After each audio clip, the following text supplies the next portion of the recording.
Hi guys, welcome to our channel. ఇక star మా నుంచి ఒక ప్రోమో వచ్చింది. ప్రోమో చూస్తే కనుక ఓమాదిత్య అయితే ఇంట్లోకి వచ్చి ప్రేరణని యస్మిని నామినేట్ చేశాడు. నామినేట్ చేసి చెప్పిన పాయింట్ ఏంటంటే, మీరిద్దరు గ్రూప్ గేమ్ ఆడుతున్నారు, మీరంతా గ్రూప్ గా ఫామ్ అయ్యి ఆతలో నామినేట్ చేస్తున్నారు తప్ప మీలో మీరు ఎప్పుడైనా నామినేట్ చేసుకున్నారా అనుబోతుకి యస్మి అయితే కౌంటర్ గా మేము నామినేట్ చేసుకోలేదు అంటున్నారు, వాళ్ళు మాత్రం నామినేట్ చేసుకుంటున్నారా అని అయితే ఇక ఓమాదిత్యకి అయితే కౌంటర్ ఇచ్చింది. ఓమాదిత్య కూడా ఎక్కడ తగ్గలేదు. ఓమాదిత్య రెచ్చిపోయాడని చెప్పాలి. యస్మికి కౌంటర్ ఇచ్చి, నువ్వు ఎప్పుడైనా పృథ్వీని కానీ నిఖిల్ని కానీ ప్రేరణను కానీ ఎప్పుడైనా నామినేట్ చేసావని అనబోతుకి యస్మి అయితే తెల్లమొహం వేసిందనే చెప్పాలి. ఇందులో ప్రేరణ కూడా అదే పాయింట్ చెప్పి నామినేట్ చేశాడు. ప్రోమోలో అయితే వీళ్ళిద్దరూ అయితే రెచ్చిపోయారనే చెప్పాలి ఓమాదిత్య మీద. ఓమాదిత్య కూడా ఎక్కడ తగ్గకుండా, మీరు పట్టిన కుందేలకి 3 కాళ్ళు అంటే ఎవడో చెప్పలేడు, మొన్న మీ పేరెంట్స్ వచ్చి కూడా అదే చెప్పారు కదా ఇండివిజువల్గా ఆడమని. ఇండివిజువల్గా ఆడమన్నారంటే అర్థం ఏంటి?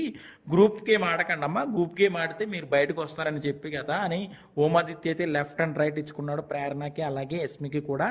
ఓమాదిత్య మాటలు అయితే మాత్రం నెక్స్ట్ లెవెల్ అని అనిపించింది. ఆయన హౌస్లో ఉండే అప్పుడు మాట్లాడలేదు, కానీ నామినేట్ చేయడానికి వచ్చినప్పుడు మాత్రం చాలా గట్టిగా మాట్లాడాడు. లెఫ్ట్ అండ్ రైట్ ఇచ్చుకున్నాడు ప్రేరణకి యస్మికిని. ఇక ఓమాదిత్య ప్రేరణకి యస్మిని గ్రూప్ గేమ్ ఆడుతున్నారు అని నామినేట్ చేసే పాయింట్ కరెక్టా లేదా అనేది అయితే కామెంట్ పెట్టండి. మరిన్ని లేటెస్ట్ అప్డేట్స్ కోసం చూస్తూనే ఉండండి మన ఛానల్.